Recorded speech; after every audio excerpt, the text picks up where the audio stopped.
বন্ধুরা, ভাবুন তো আপনারা আপনাদের বন্ধুদের সাথে কোনো জঙ্গলে পিকনিক করতে গেছেন। রাতে আপনারা আপনাদের ক্যাম্পে আরামে মজা করছেন। ঠিক তখনই বাইরে থেকে কারো সাহায্যের জন্য ডাক শুনতে পেলেন। তাড়াতাড়ি বাইরে গিয়ে দেখলেন যে এ তো আপনাদের সেই বন্ধু, যে কিছুক্ষণ আগে আপনাদের সাথে বসে মদ খাচ্ছিল। তার সাহায্যের জন্য তার কাছে গেলেন, কিন্তু তখনই আপনাদের সেই বন্ধু শয়তানের রূপে বদলে গেল এবং সামলানোর আগেই আপনার গলা ছিঁড়ে দিল। নমস্কার, আমি গদাই রয়েছি আপনাদের সাথে। এই হলো ত্রিপুরা রহস্যের গল্প, গা ঝমঝমে করা গল্প, যা শুনে আপনাদের ভয় লাগবে। যদি আমাদের চ্যানেলে নতুন হন তাহলে তাড়াতাড়ি করে চ্যানেলটি সাবস্ক্রাইব করে নিন, কারণ আমাদের চ্যানেলে আপনারা শুধু ভারত নয়, অন্যান্য দেশেরও এমন কিছু গল্প শুনতে পাবেন যা শুনে হাড় হিম হয়ে যাবে। তাই হেডফোন লাগিয়ে নিন, চোখ বন্ধ করুন আর হারিয়ে যান ভয়ের দেশে।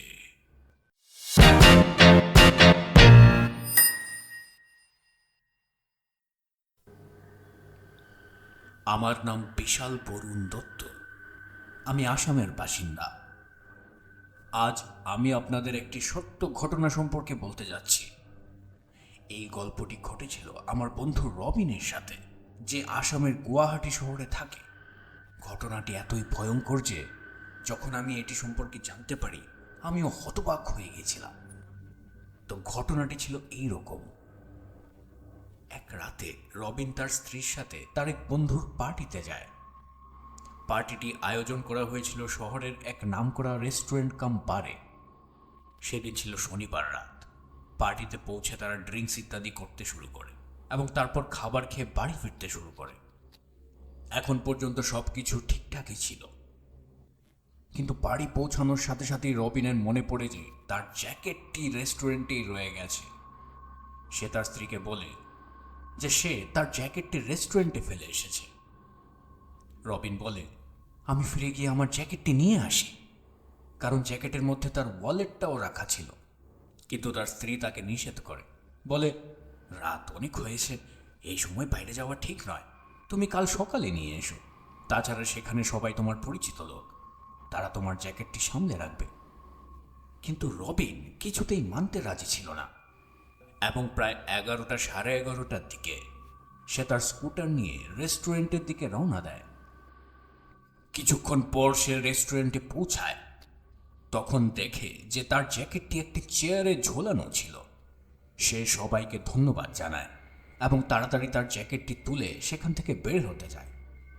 কিন্তু তখনই তার বন্ধু, যে রেস্টুরেন্টের মালিক ছিল, সে রবিনকে কিছুক্ষণ আরও থেকে যেতে বলে এবং তাকে 2-3 পেগ হুইস্কি আরও পান করিয়ে দেয়। এখন রবিন নেশাগ্রস্ত হয়ে যায়। তারপর সে রেস্টুরেন্ট থেকে বের হয় এবং তার স্কুটার নিয়ে বাড়ির দিকে রওনা দেয়। সে তখন নির্জন রাস্তা দিয়ে আসছিল। তখনই রাস্তার মাঝখানে সে একটি বিশাল আকারের মানুষকে দাঁড়িয়ে থাকতে দেখে। লোকটির বড় বড় থাবা ছিল। হঠাৎ লোকটি তার স্কুটারের সামনে এসে তার বিশাল থাবা দিয়ে স্কুটারটি তুলে ছুঁড়ে ফেলে দেয়।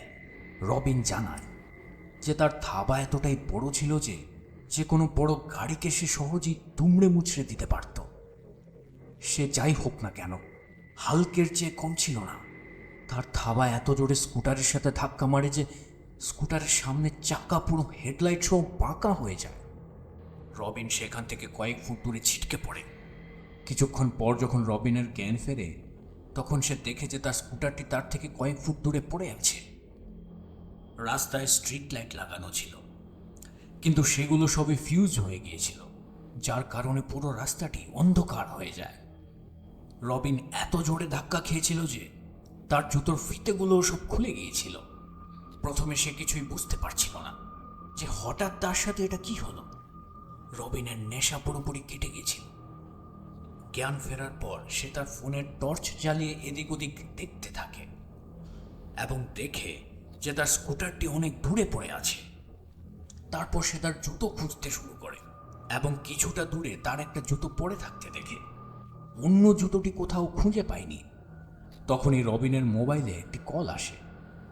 কলটি ছিল তার স্ত্রীর। তার স্ত্রী তাকে জিজ্ঞেস করে বাড়ি ফিরতে এত দেরি হচ্ছে কেন?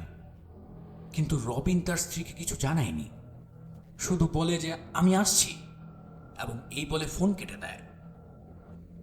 রবিন এখন খুব ভয় পেয়ে গিয়েছিল। তার স্কুটারটিও এখন চালানোর মতো অবস্থায় ছিল না, তাই সে তার ভাঙা স্কুটারটি সেখানেই ফেলে রেখে হেঁটে বাড়ির দিকে রওনা দেয়।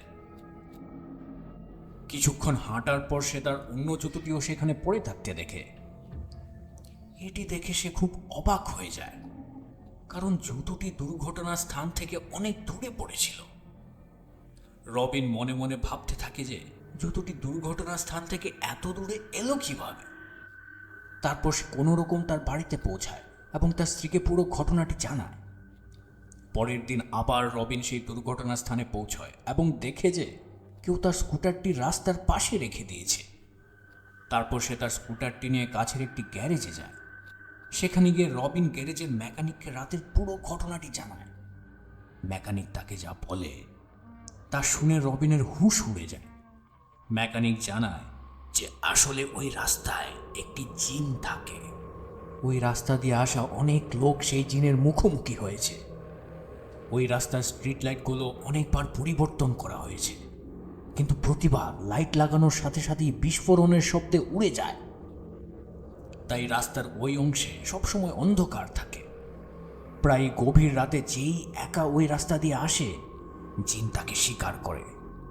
সেদিন রবিনের ভাগ্য ভালো ছিল যে সে প্রাণে বেঁচে যায়। রবিন আজও ওই রাস্তা দিয়ে আসা যাওয়া করে, তবে এখন সে সবসময় সময় মতো বাড়ি ফিরে আসে। এই ঘটনাটি একেবারে সত্যি।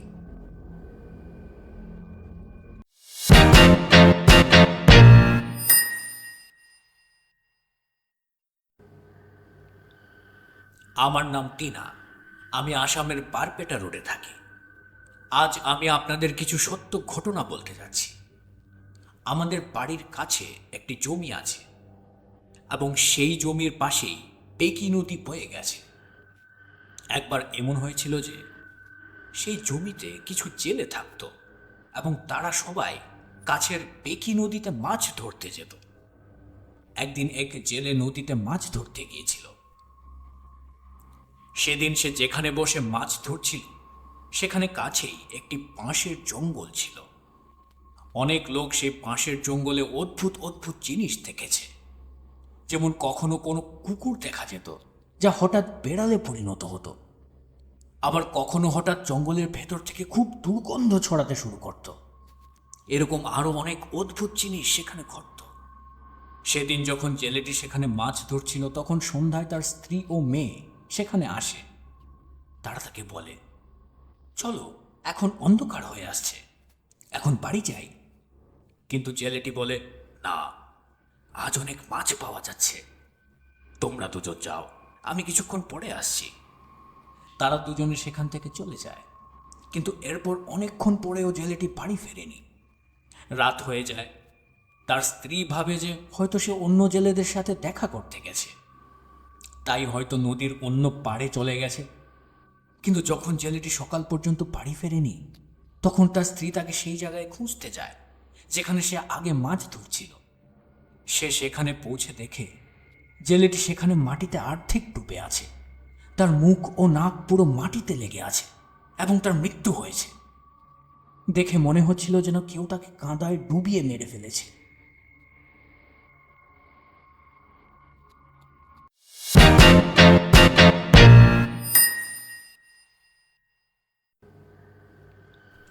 চলে আসছে আমাদের পরবর্তী গল্পে।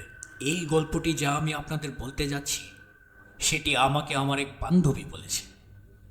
আমার এই বান্ধবীর নাম উমা। সে এখন গুয়াহাটিতে কোচিং করছে এবং সেখানেই পিজিতে থাকে। তার রুমমেটের নাম নিকিতা। একবার বিহু উৎসবের সময় পিজির সব মেয়েরা ছুটিতে তাদের বাড়িতে চলে যায়। উমাও তার বাড়িতে চলে যায়, কিন্তু তার রুমমেট একাই পিজিতে ছিল। সেদিন রাতে একা ঘুমোতে ঘুমোতে সে বাথরুমে যাওয়ার জন্য ওঠে। বাথরুমটি তাদের রুমের একেবারে সামনেই ছিল। যখন সে বাথরুম থেকে বের হতে যায় তখন সে দেখে যে একটি মেয়ে তাদের রুমের দরজা না খুলেই দরজার ওপার থেকে ভেতর চলে গেল। সেই সময় সে গভীর ঘুমে ছিল, তাই সে খুব একটা খেয়াল করেনি। কিন্তু যখন সে রুমের ভেতরে আসে, তখন তার মনে পড়ে যে তার রুমমেট তো আজ রুমেই নেই, সে তো তার বাড়িতে গেছে। অথচ সে এইমাত্র একটি মেয়েকে রুমের ভেতরে যেতে দেখল, এবং এই মেয়েটি যাকে সে এইমাত্র দেখল তাকে সে আগে কখনো দেখেনি। এটি বুঝতে পারার সাথে সাথেই সে খুব ভয় পেয়ে যায়। পরে সে জানতে পারে যে ওই পিজিতে কয়েক বছর আগে একটি মেয়ে আত্মহত্যা করেছিল। হয়তো ওটা সেই মেয়েটির আত্মাই ছিল।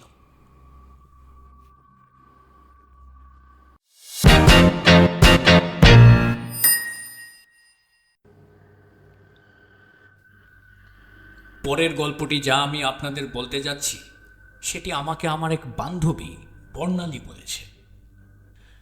ঘটনাটি তখন ঘটেছিল যখন সে 4th ক্লাসে পড়ত। সেই সময় সে একটি আর্টস স্কুলে যেত। সেই স্কুলেই তার একটি ছেলের সাথে খুব ভালো বন্ধুত্ব হয়ে যায়। ছেলেটি বর্ণালীর থেকে 2 বছরের বড় ছিল, কিন্তু খুব ফ্রেন্ডলি স্বভাবের ছিল। কিন্তু কয়েকদিন পর হঠাৎ ছেলেটি স্কুলে আসা বন্ধ করে দেয়। বর্ণালীর কাছে কোনো কন্ট্যাক্ট নাম্বারও ছিল না, তাই ক্রমশ কন্ট্যাক্ট হারিয়ে যায়। প্রায় 6 মাস পর একদিন বর্ণালীর মা বাজারে যান। তখন হঠাৎ বাজারে তার ছেলেটির মার সাথে দেখা হয়। তাকে দেখে ছেলেটির মাকে তিনি জিজ্ঞেস করেন, আপনার ছেলে এখন আর্টস স্কুলে আসে না কেন? তার কথা শুনে ছেলেটির মা কাঁদতে শুরু করে। তিনি জানান, প্রায় 6 মাস আগে একদিন যখন সে স্কুলে যাওয়ার জন্য তৈরি হচ্ছিল, তখন হঠাৎ করে না জানি কি হয়, সে অদ্ভুত অদ্ভুত আচরণ করতে শুরু করে। তাই তার মা সেদিন তাকে স্কুলে যেতে দেননি।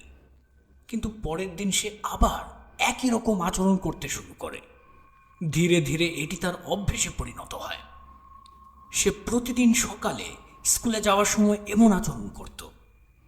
তার বাবা মা ভেবেছিলেন যে হয়তো সে স্কুলে যেতে চায় না, তাই এমন আচরণ।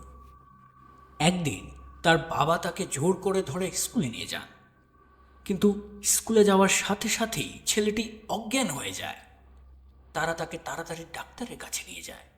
ডাক্তার জানান যে সব কিছু স্বাভাবিক আছে, কিন্তু তবুও তার আচরণ বন্ধ হয়নি। এসব সহ্য না করতে পেরে একদিন তার বাড়ির লোকেরা তাকে ওঝার কাছে নিয়ে যায়। ওঝা তাকে দেখে জানান যে স্কুলে যাওয়ার সময় সে একটি শ্মশানের পাশ দিয়ে যায়, এবং সেই শ্মশানে একটি খারাপ আত্মার ছায়া তার উপর পড়েছে। এই আত্মাটি তার উপর অনেক দিন ধরে ভর করেছে। আত্মাটি তার উপর পুরোপুরি আধিপত্য বিস্তার করেছে। এখন আমি আর কিছু করতে পারবো না। এরপর তার মা বাবা তাকে আরো অনেক জায়গায় নিয়ে যান, কিন্তু সে সুস্থ হয়নি। এবং কয়েকদিন পর এক রাতে সে হঠাৎ ঘুমোতে ঘুমোতে চিৎকার করতে শুরু করে। চিৎকার করতে করতে সে বারবার বলছিল, সে আমাকে নিয়ে যাবে, সে আমাকে নিয়ে যাবে। তার চিৎকার শুনে তার বাবা মা তাড়াতাড়ি তার কাছে ছুটে আসে, কিন্তু তারা কিছু করার আগেই সে তাদের সামনেই মারা যায়।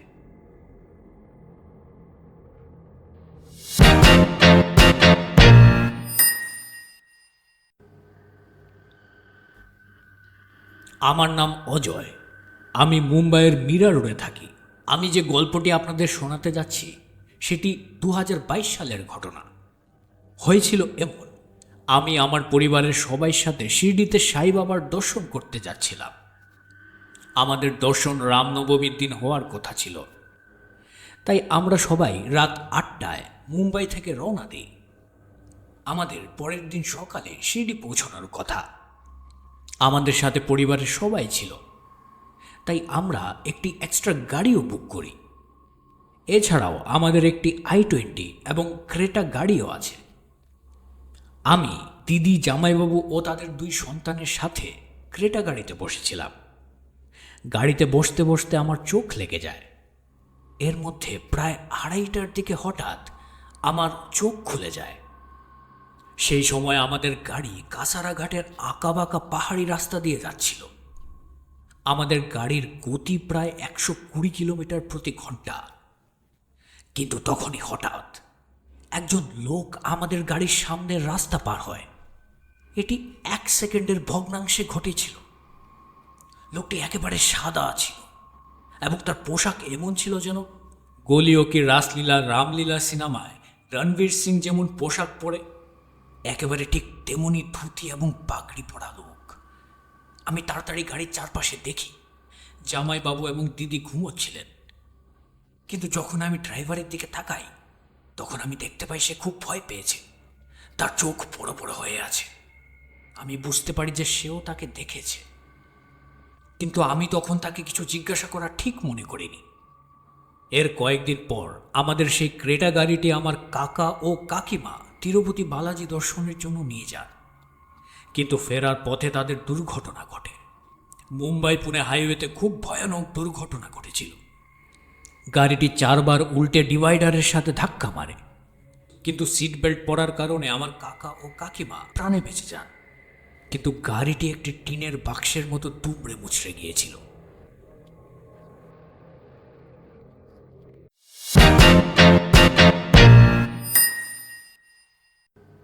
চলে আসছি পরবর্তী গল্পে।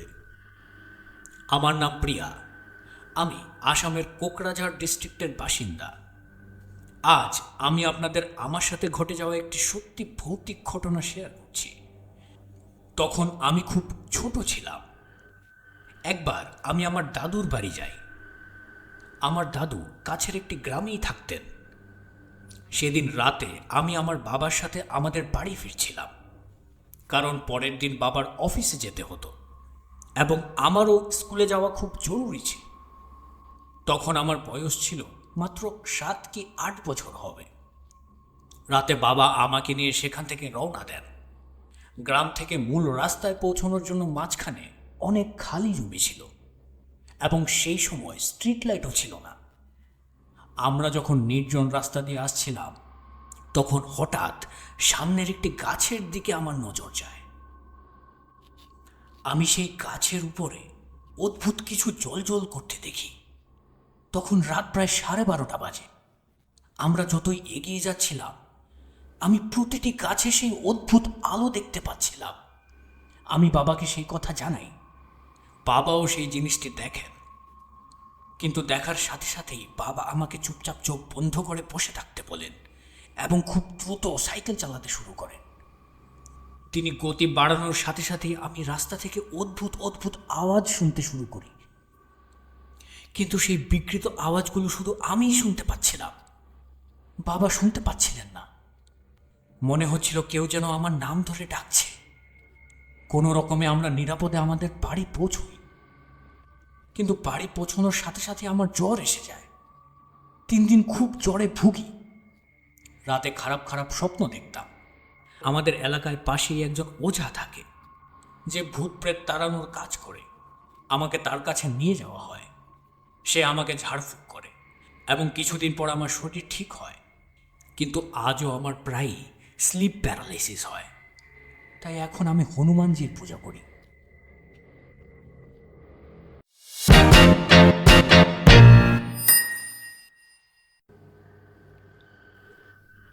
আমার নাম জ্যোতি। এটি 2023 সালের ঘটনা, যখন আমি 8th ক্লাসে পড়তাম। সেই সময় আমার দিদি কলেজে পড়ত।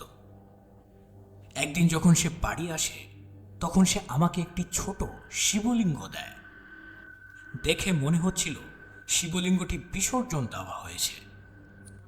দিদি আমাকে শিবলিঙ্গটি দেওয়ায় আমি সেটি যত্নে রেখে দিই। কয়েকদিন কেটে যায়। এর মধ্যেই আমরা লক্ষ্য করি যে দিদির আচরণে খুব পরিবর্তন হতে শুরু করেছে। একদিন যখন আমরা দুজনে ঘরে খেলছিলাম তখন সে হঠাৎ আমার উপর ঝাঁপিয়ে পড়ে আমার গলা টিপে ধরে। নিজের প্রাণ বাঁচানোর জন্য আমি তার মাথায় বোতল দিয়ে আঘাত করি। সে বিছানা থেকে নিচে পড়ে যায়। পরের কয়েকদিন ধরে একই রকম চলতে থাকে। সে অদ্ভুত অদ্ভুত আচরণ করতে শুরু করে, কিন্তু একটা আশ্চর্যের জিনিস হলো এই আচরণগুলো সে সবসময় সন্ধ্যা 6টায় করত। এমনকি সে অন্য ভাষায় কথা বলতে শুরু করত, যে ভাষা সে জানতো না। তার এই আচরণে আমরা খুব বিরক্ত হয়ে যাই। একদিন বাবা একজন মৌলভী সাহেবের কাছ থেকে একটি পাউডার জাতীয় কিছু নিয়ে আসেন এবং সেই পাউডারটি মার হাতে দেন। মাকে বলেন দিদিকে চা করে খাওয়াতে। মা যখন তাকে চা খেতে দেন তখন সে কাপটি নিচে ছুঁড়ে ফেলে দেয় এবং রাগে বলে, তোমরা আমাকে এই শরীর থেকে বের করার চেষ্টা করছো। তার মুখ থেকে এই কথা শুনে আমরা সবাই ভয় পেয়ে যাই। পরের দিন বাবা তাকে একটি হনুমান মন্দিরে নিয়ে যান, কিন্তু সে সেখানে যেতে রাজি হয় না। সে জানতো যে আমরা তাকে মন্দিরে নিয়ে যাচ্ছি। কোনো রকমে বাবা, দাদু এবং 2 প্রতিবেশী 4 জন মিলে তাকে ধরে মন্দিরে নিয়ে যায়। তারা যখন মন্দির থেকে ফিরে আসেন, তখন আমার দাদু আমাকে সেই শিবলিঙ্গটি আনতে বলেন এবং সেদিনই সেটি নদীতে বিসর্জন দেওয়া হয়। মন্দিরের পূজারী জানান যে বিসর্জিত মূর্তি কখনো ঘরে আনা উচিত নয়, কারণ তাদের মধ্যে নেগেটিভ এনার্জি থাকে। আমার দিদি সেদিন সেই মূর্তিটি ঘরে নিয়ে এসেছিল এবং সেই কারণেই একটি নেগেটিভ শক্তি তাকে ভর করেছে।